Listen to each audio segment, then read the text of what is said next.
아멘. 오늘 하나님께서 저희에게 주신 은혜의 말씀은 에베소서 4장 22절부터 32절까지의 말씀입니다. 오늘 하나님께서 저희들에게 주신 은혜의 말씀은 에베소서 4장 22절부터 32절까지의 말씀입니다. 하나님의 거룩한 말씀을 봉독해 드릴 때 여러분의 삶에 은혜가 있기를 바랍니다. 하나님의 거룩한 말씀입니다.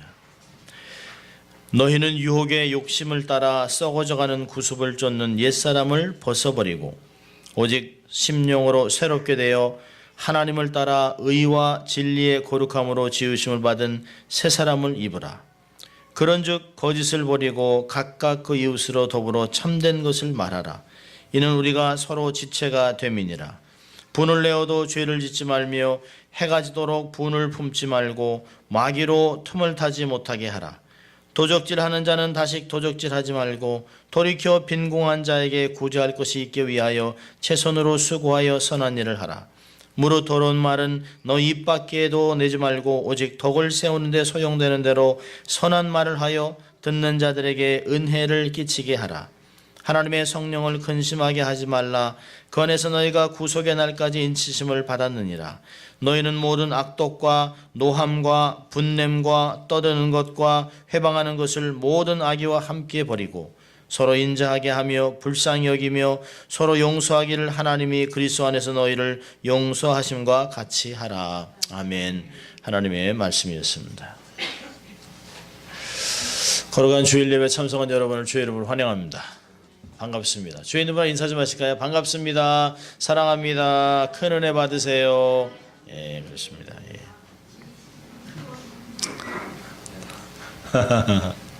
예, 한번 또 해볼까요? 우리가 좀 가슴에 좀 이렇게 손을 얹으시고 특별한 사랑을 받은 사람이다. 이렇게 한번 두 번 한번 외쳐보겠습니다. 나는 하나님의 특별한 사랑을 받은 사람이다. 나는 하나님의 특별한 사랑을 받은 사람이다. 믿습니까, 여러분? 예, 그렇습니다. 이게 스스로 우리를 위로하고 격려. 내가 이 세상에 하나님을 대표하는 하나님의 사랑을 받은 자로, 또 하나님의 사랑을 유통하는 자들로 삶을 살겠다. 또 하나님의 그 부르심, 하나님의 소명을 확인하고 살아가는 것입니다. 결코 빈말이 될 수 없죠. 하나님께서 우리들에게 말씀하신 것들입니다. 하나님의 사랑 덩어들이죠. 자, 우리 한번 같이 외쳐봅니다. 또 하나님을 기쁘시게, 사람을 행복하게. 네, 그렇습니다. 우리는 그렇게 살아갈 것입니다. 앞으로도 영원히 주를 만날 때까지 우리는 그렇게 살아갈 것입니다.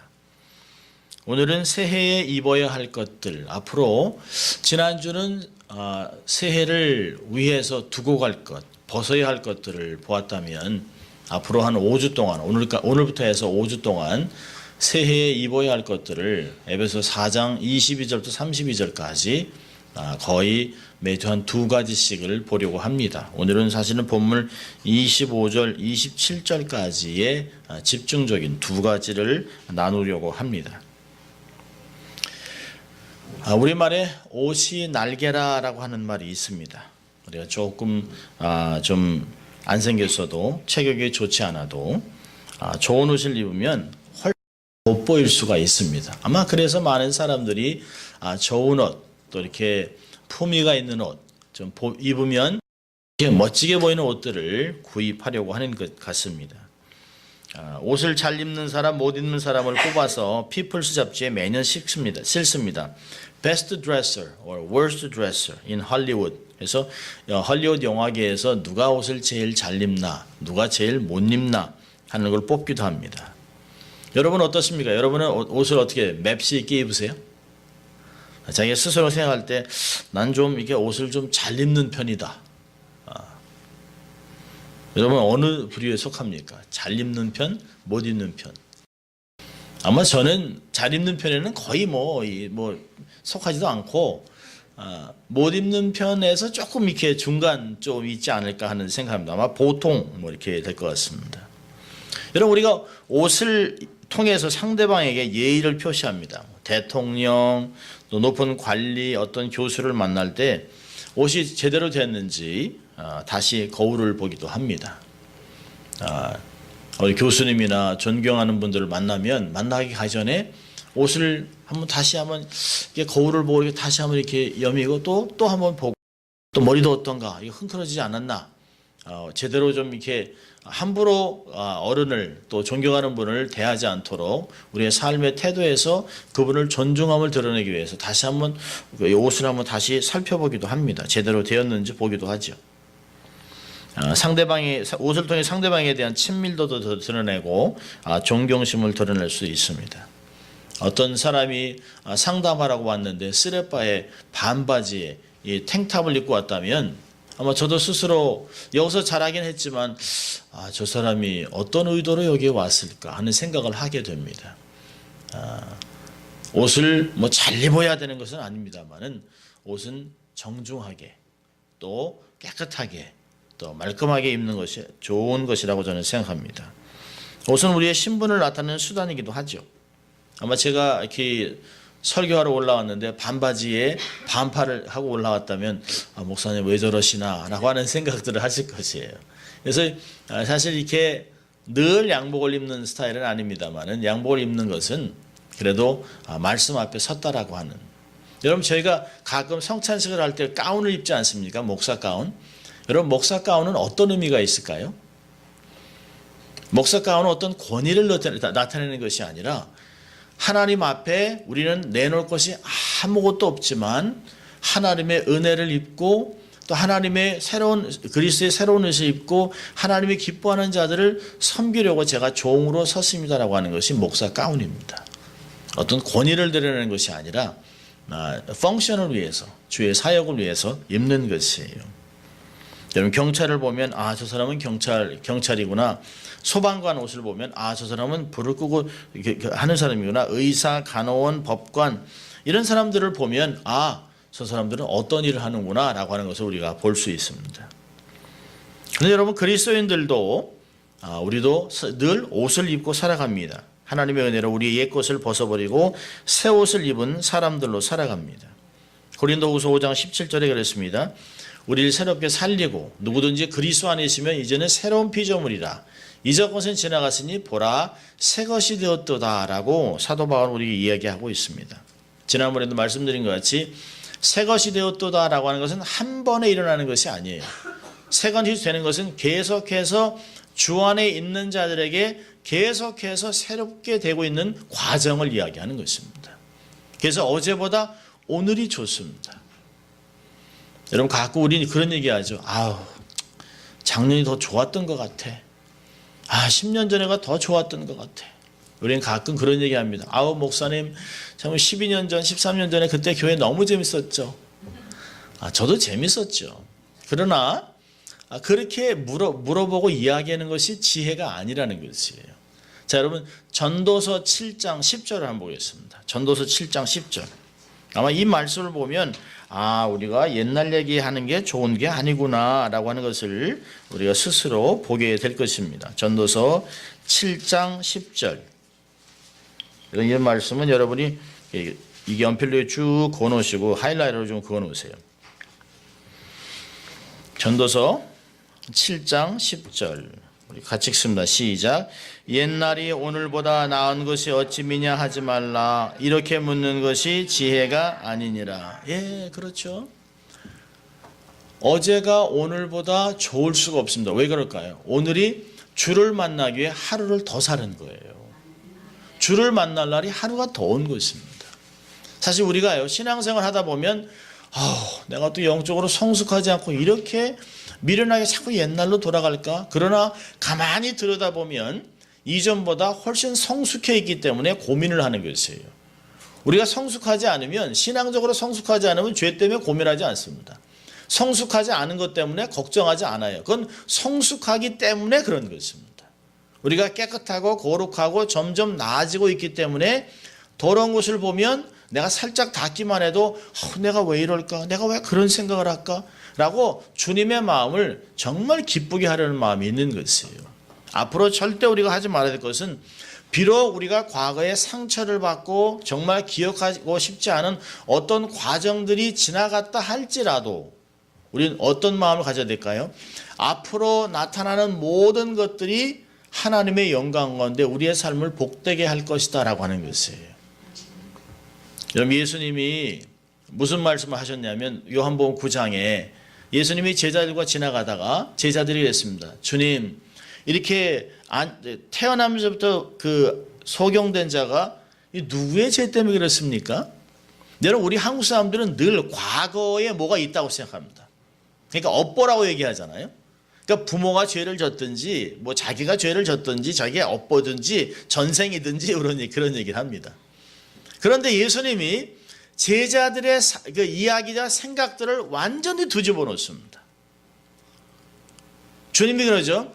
이 사람이 태어나면서부터 그 소경인 것은 부모의 죄도 아니고 이 사람의 죄도 아니고 하나님의 영광을 드러내기 위해서 지금까지 소경이었다는 것이에요. 자, 그렇다면 여러분이 오늘 2015년부터 우리의 생각을 뒤집는 것이에요. 사고 체계를 바꾸는 것이에요. 인생관을 바꾸는 것이에요. 우리의 지금의 현재는 과거의 어떤 것 때문인 게 아니에요. 미래의 하나님의 영광을 드러내기 위해서 지금의 고난이라고 하는 것을 지나가고 있는 것입니다. 믿습니까, 여러분? 지금 어렵다고 와 내가 정말 지난번에 그런 것이 아니죠. 과거에 묶이지 마세요. 2015년은 앞으로 나타날 하나님의 영광, 하나님의 복, 하나님의 은혜 이런 것들을 생각하면서 하나님이 우리를 통해서 그런 이 엄청난 영광을 거두기 위해서 지금의 고난을 지나게 하셨구나. 하나님, 그렇다면 제가 과거에 연연하거나 과거 때문에 슬퍼하거나 과거 때문에 분노하는 것이 아니라 오히려 지금의 최선을 미래의 영광을 위해서 최선을 다하고 하나님의 영광을 드러내겠습니다. 할렐루야. 이게 우리의 삶이라는 것이에요. 그러니까 어떤 분이 정말 목사님 한 10년 전에 15년 전에 교회가 재밌었는데 지금 앞으로 더 재밌을 거예요. 앞으로 하나님이 그렇게 하실 것이에요. 저는 가끔 그럽니다. 이런 이 성장해 나가는 과정 속에 있는 성도들이 복되다는 것이에요. 그런 여러분 되시길 주의 이름으로 축원합니다. 여러분, 날마다 우리는 새롭게 돼가고 있는 것이에요. 날마다 새로워지는 것입니다. 그래서 우리는 날마다 새로운 신분의 옷을 걸맞은 옷을 입어야 돼요. 오늘 본문에도 보니까 22절부터 24절까지 우리에게 이야기합니다. 같이 읽습니다. 너희는 유혹의 욕심을 따라 썩어져가는 구습을 쫓는 옛사람을 벗어버리고 오직 심령으로 새롭게 되어 하나님을 따라 의와 진리의 거룩함으로 지으심을 받은 새 사람을 입으라. 이 말씀은 저희가 나중에 이제 한번 다루도록 하겠습니다. 여기 보니까 옛사람과 새사람 사이에는 반드시 23절의 과정이 있어요. 심령으로 새롭게 되어야만 옛사람이 새사람을 입을 수 있습니다. 새로운 옷을 입기 전에 반드시 옛것을 버려야 합니다. 벗어버려야 합니다. 지난주 설교가 새해에 두고 갈 것들, 벗어버려야 할 것들, 영적 무지, 또 무절제함, 욕심 이런 것들이었습니다. 이제 앞으로 계속해서 우리가 새해를 살기 위해서 앞으로 미래를 위하여 우리는 새 사람으로 어떠한 옷을 입고 어떠한 모습으로 삶을 살아갈 것인가를 5주 동안 나누려고 합니다. 사도 바울이 말하는 의와 진리의 거룩함으로 지으심을 받은 새 사람은 무엇을 의미할까요?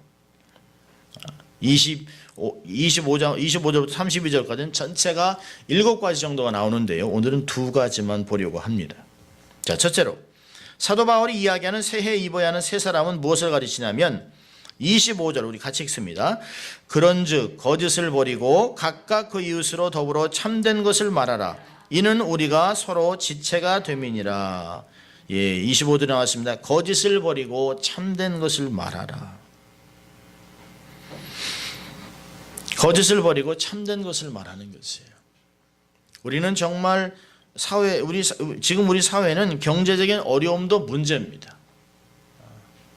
여러 가지 전쟁이나 테러나 지진이나 쓰나미나 기근이나 정말 말할 수 없는 어려움을 지나고 있습니다만은 전체적으로 정말 중요한 건 한 가지 뽑는다면 거짓이 판을 치고 있는 것이에요. 부정직의 문제에 직면해 있습니다. 정치인들, 한때 한국에서 전 세계를 떠들썩하게 했던 황우석 박사의 줄기세포 연구.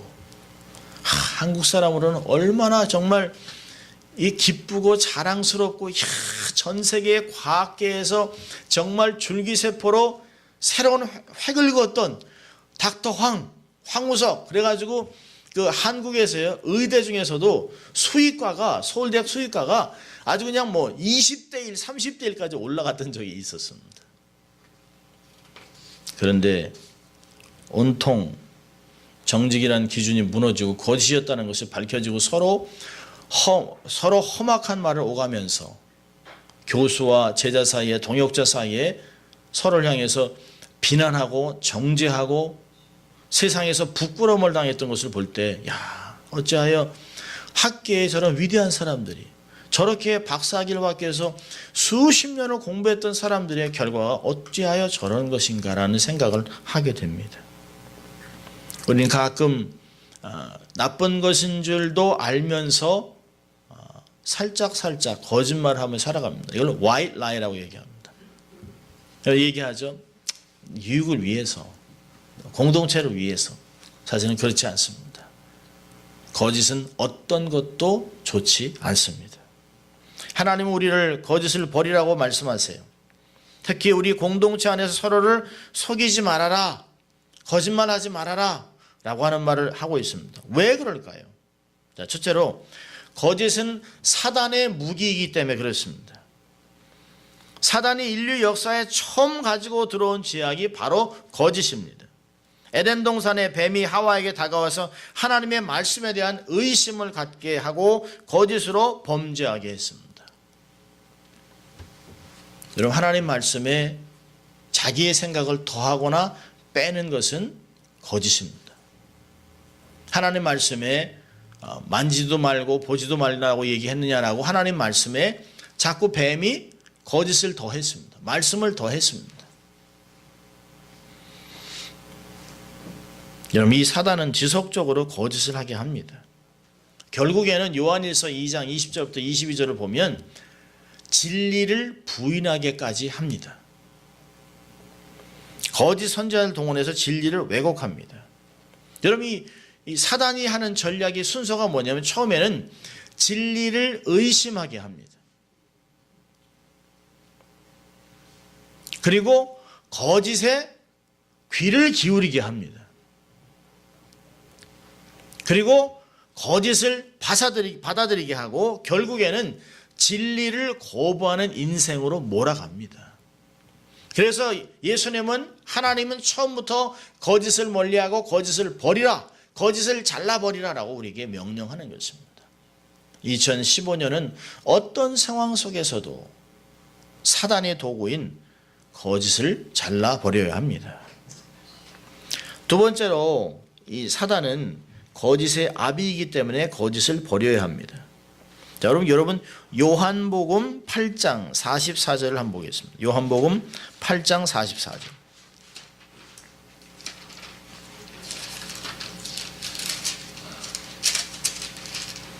요한복음 8장 44절. 꽤 길어요, 한 절이. 우리 같이 읽습니다. 너희는 너희 아비 마귀에게서 났으니 너희 아비의 욕심을 너희도 행하고자 하느니라.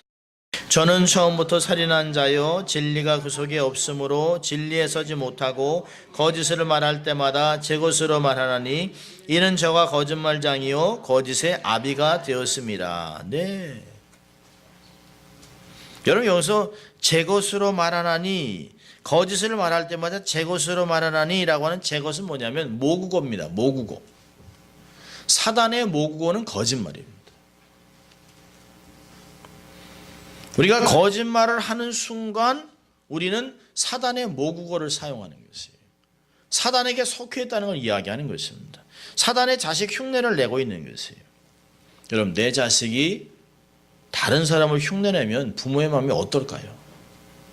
뭐 훌륭한 선생이나 훌륭한 도덕가나 훌륭한 리더를 흉내낸다면 그거는 이해할 수 있는 것입니다. 그런데 아주 못되고 아주 깡패 같고 아주 조폭들을 흉내낸다면 부모 입장에서는 왜 이러는가 꾸짖을 수밖에 없습니다. 기분이 나쁘죠. 진리의 영이신 성령님을 근신시키고 거짓의 영 사단을 기쁘시게 하는 역할을 한다면 하나님이 결코 기뻐할 수 없습니다. 사단은 거짓의 아비이기 때문에, 거짓은 사단의 모국어이기 때문에 사용하면 안 된다는 것입니다. 그래서 뭐라 했습니까? 악은 흉내도 내지 말아라. 자, 세 번째로 거짓을 버려야 되는 이유는 뭘까요? 믿음의 공동체를 허물기 때문에 그렇습니다. 작은 거짓말이 공동체를 상당히 어렵게 합니다. 진리 위에, 신뢰 위에, 믿음 위에 세워진 성도의 교제를 몸의 급소를 칼로 찌르는 것 같이 파괴할 수 있습니다. 우리는 예수 그리스도의 보혈로 한 가족이 되었습니다. 한 형제가 되었습니다. 한 자매가 되었습니다. 그런데 개인의 거짓은 가정과 우리에 속한 공동체를 흔들어 놓습니다. 허물어 놓습니다. 거짓말을 한번 하면 그것을 커버하기 위해서 또 거짓말을 하고, 또 그러기 위해서 또 거짓말을 하고, 그러다 보면 결국에는 그 거짓말이 불어나서 결국에는 걷잡을 수 없는 상태까지 가게 되는 것을 봅니다. 가끔 어떤 분은 그래요. 이거 장난으로 한 건데요. 농이었는데요. 여러분, 사람을 칼로 찌르고 농담이었다라고 할 수는 없잖아요. 성경에 그렇게 얘기했습니다. 다른 사람을 해한 후에 농담이었다라고 하는 자를 하나님이 정죄하겠다는 것이에요. 여러분, 개구리도, 연못에는 개구리도 사람이 툭툭 던지는 돌에 맞으면 죽습니다. 어떤 말은 사람의 가슴을 도려내는 것 같은 말들이 있습니다. 결코 다른 사람을, 상대방을 깎아내리고 다른 사람을 정죄하고 다른 사람을 비방하는 그런 말도 하지 말아야 되지만, 사람의 심령을 완전히 흔들어 놓을 수 있는 거짓의 말은 하지 말아야 된다고 하는 것입니다.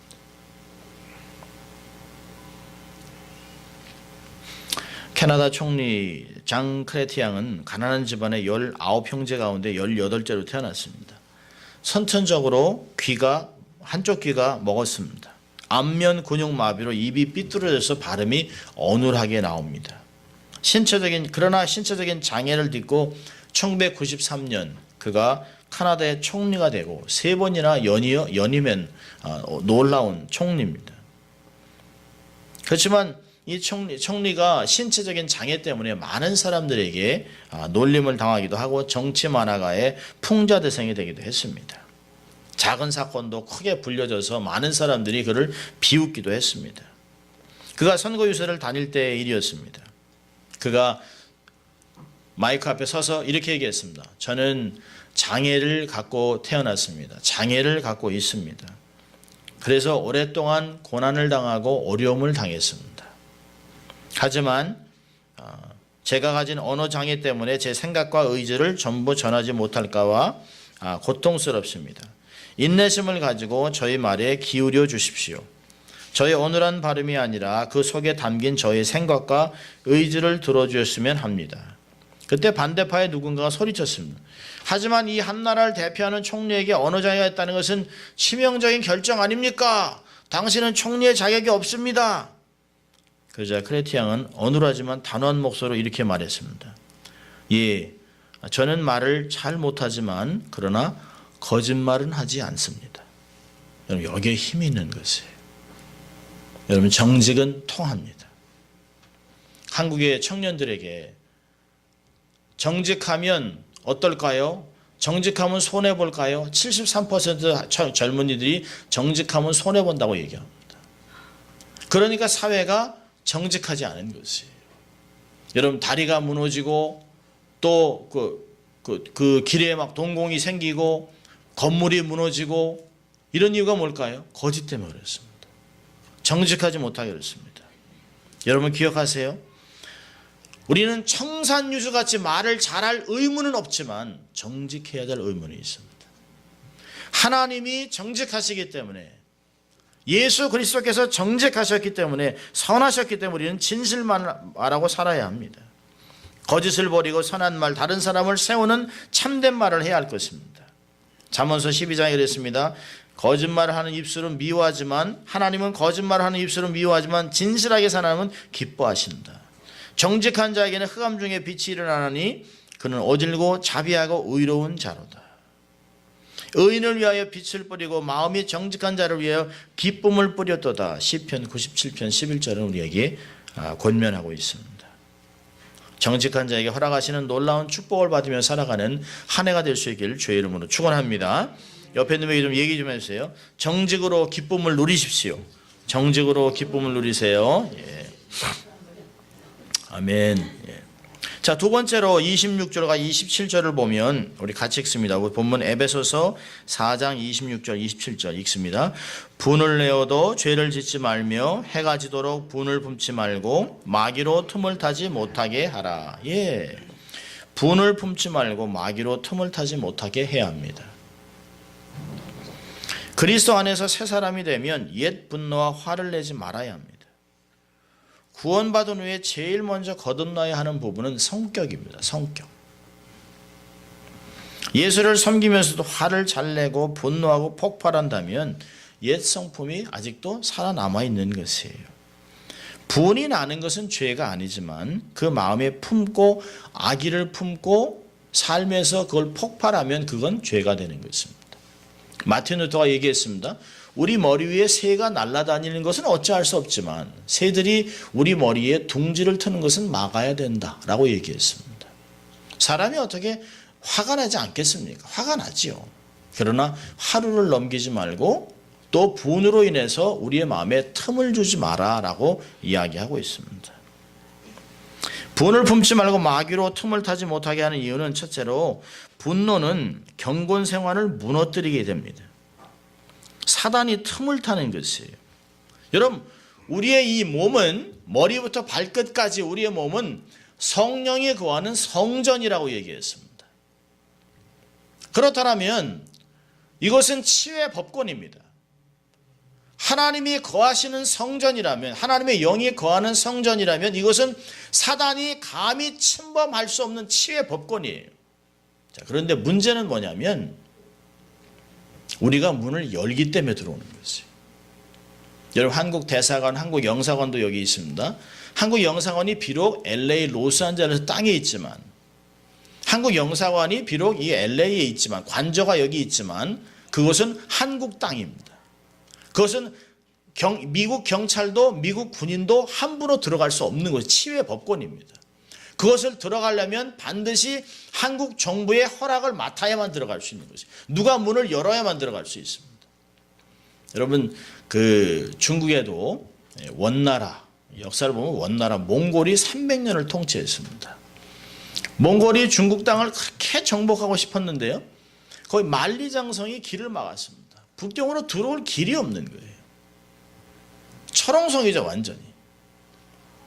그런데 아무리 생각해도 아무리 수천 명이 죽어가는데도 그 만리장성을 넘질 못하는 것이에요. 그러다가 어떻게 했냐면 그 문을 지키는 어떤 관리에게 엄청난 재물을 줬습니다. 상상을 초월하는 그 보화를 줬습니다. 그리고 하룻밤에 문을 열어놨습니다. 그 하룻밤에 열어놓은 문을 통해서 몽골 군인이 수만 명이 들어왔습니다. 그리고 단순간에 중국을 점령하고 원나라를 통치하는 역사가 나타났습니다. 여러분, 큰 댐도 금이 간 것을 가만두면 그 금이 간 것은 물이 나오다가 나중엔 댐 전체가 꽝 하고 무너집니다. 여러분, 틈이라는 것이 그런 것이에요. 여러분, 잠깐 틈을 줬는데 그 틈을 통해서 사단이 치고 들어오는 것이에요. 여러분, 가인에게 하나님이 그랬잖아요. 사단이 내 앞에, 문 앞에 기다리고 있다. 짐승같이 엎드리고 있다는 것이에요. 틈을 주지 말아라. 틈을 주면 사단이 치고 들어오는 것이에요. 여러분, 창문을 다 닫았는데도 바람이 많이 불면 문풍지를 통해서, 창문을 통해서 바람이 들어오잖아요. 왜 그럴까요? 문을 열지 않았지만 틈이 있는 것이에요. 틈이 있으니까 찬바람이 들어오는 것이에요. 우리의 영성은 반드시 성령 충만을 통해서 세상에 닫아놓고 살아야 합니다. 그런데 우리가 우리의 삶을 열어요. 분을 내면서 우리가 우리의 삶의 영성의 문을 여는 순간이 언제냐면 분을 폭발하는 순간 우리가 영성의 문이 열립니다. 그러면 그 틈을 통해 사단이 엄청나게 들어오는 것이에요. 분을 내면 사울이 분을 내니까 하나님이 부리는 악신이 들어와서 그가 하나님의 사람을 죽이는 데까지 갑니다. 결국은 하나님이 죽여 그를 죽잖아요. 분을 내면서 여러분이 깊은 기도 하신 적 있어요? 막 분을 내면서 할렐루야 막 그러면서 기도하는 거 보셨어요? 분을 내면서 여러분 부부가 정말 대화하면 아주 사랑해 나누는 적이 있어요? 사랑해 뭐 이런 그럴 수 없잖아요. 그럴 사이가 수가 없어요. 분을 내면서 성경이 읽혀집니까? 아니요. 분을 내면서 온전한 섬김과 봉사가 되겠어요? 아니요. 그렇지 않습니다. 분을 내면서 가정이 행복하겠어요? 아니요. 그럴 수 없어요. 분을 내면 경건 생활이 무너집니다. 두 번째로 분노는 무서운 파괴력이 있습니다. 이 분노를 통해서 우리 입술이 통제를 받으면 말이 저주가 나갑니다. 너 같은 놈 나가 죽어 뭐 이런 얘기합니다. 참 우리 부모님들은 무서움들 많이 했어요. 욕실할 놈들, 떼갈 놈 뭐 정말 무서운 말들입니다. 지금 생각해보면 굉장히 무서운 말들이에요.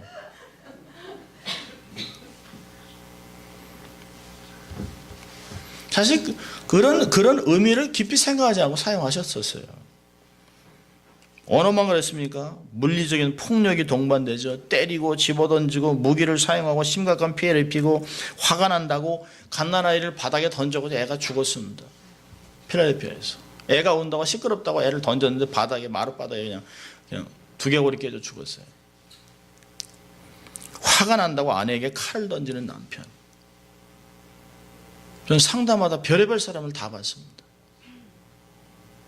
자기 남편이 너무 무섭대요. 화가 나면. 근데 너무 얌전해요. 남자가 가만히 있을 때는. 근데 자기 아내가 자기의 얘기를 하니까 점점 코가 벌렁벌렁벌렁 하면서 눈이 실룩실룩 하더니 제 앞에서 막 씩씩거리는 거예요. 그리고 막 테이블을 꽝 쥐어서 왜 그러시냐 했더니 이거 보라는 거예요. 화가 나면 옆에 있는 거 막 집어 던진다는 거예요. 한 번은 칼을 집어가지고 던졌다는 거예요.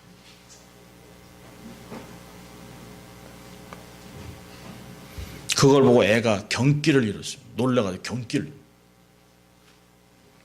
분노는 우리의 잠재의식에 있는 모든 것을 물리적인 힘으로 발산하게 합니다. 여러분 제가 어릴 때 보았던 TV 프로그램 중에서 아마 여러분 기억하실 거예요. 헐크 이렇게. 아주 지적인 브루스 배너 박사가 과학 실험에서 실수로 감마 광선이라는 녹색 광선을 쬐는 후에 자신이 분노를 이기지 못하면 어느 날 엄청난 파괴력을 가진 그냥 거인으로 괴물로 변합니다. 부르르 떨면서 눈이 막 분노로 변하면서 몸이 커지고 옷이 찢어지고 가공할 만한 힘을 가진 헐크로 변합니다. 분을 바라고 막 다 하고 다 부신 후에 지치면 또 작은 최고의 닥터벤으로 변합니다. 분을 낸 후에는 허탈해서 또 다른 곳으로 정처 없이 떠납니다. 분을 낼 때마다 그냥 옷이 막 찢어집니다. 따라 하십시다. 분을 내면 옷값이 많이 든다. 옷값이 많이 들어요. 분 내고 막 찢고 막 이러면 또 옷을 사 입어야 되잖아요. 분노를 해결하지 않으면 깊은 잠재력이 숨어있다. 언젠간 화산이 폭발하듯이 엄청난 파괴력이 있습니다. 피비리 나는 살인극이 있어요. 어느 한 목사님이 분노에 대한 설교를 했습니다. 예배가 끝나자 어느 한 자매님이 목사님께 나왔어요. 부인의 그 자매는 자기가 성질이 너무 급해서 고민이라면서 목사님에게 문제를 고백했습니다. 목사님, 저는 사실 작은 일에 가끔 폭발하지만 그리고 나서는 뒤가 없습니다. 금방 풀어버립니다. 마음에 두고 꽁하지 않죠. 1분도 안 걸려 그 사람하고 그 자리에서 다 툭툭 털어버리고 끝납니다. 목사님이 그분을 이렇게 쳐다보셨어요. 그리고 땅을 쳐다보고 있다가 정중히 말했습니다. 엽청도 그렇습니다. 한 방이면 끝납니다.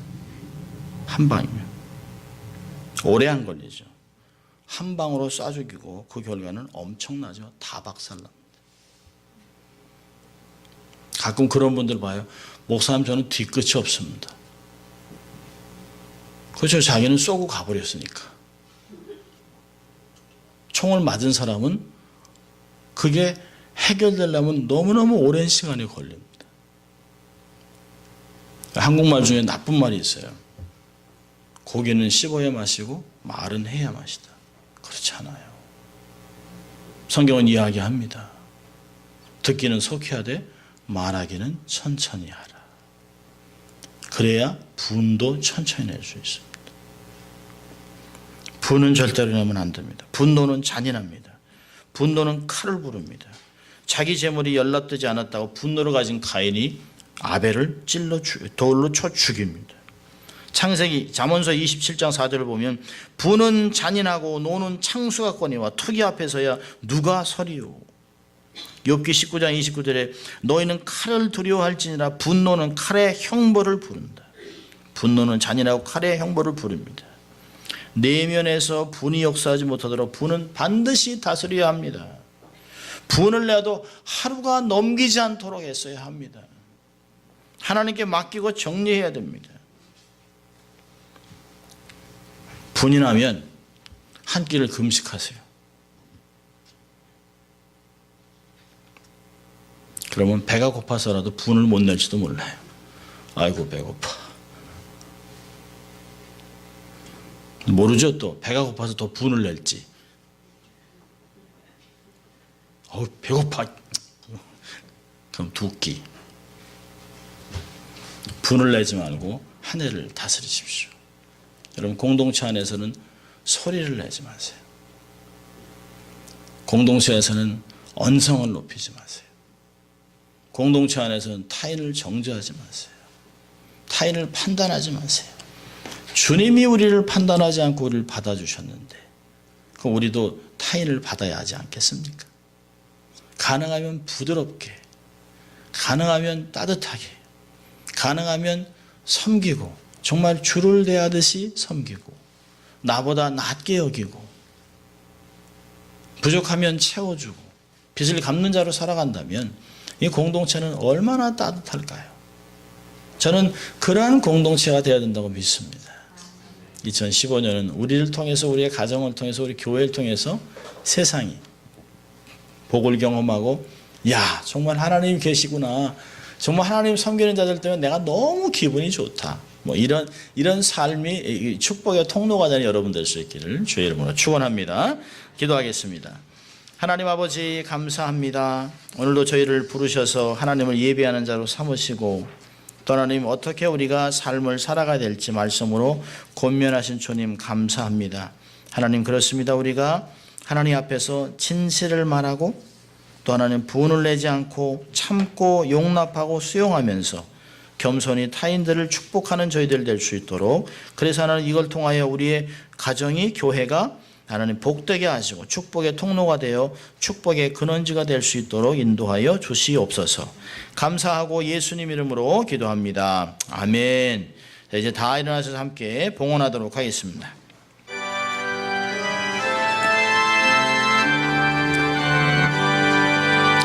나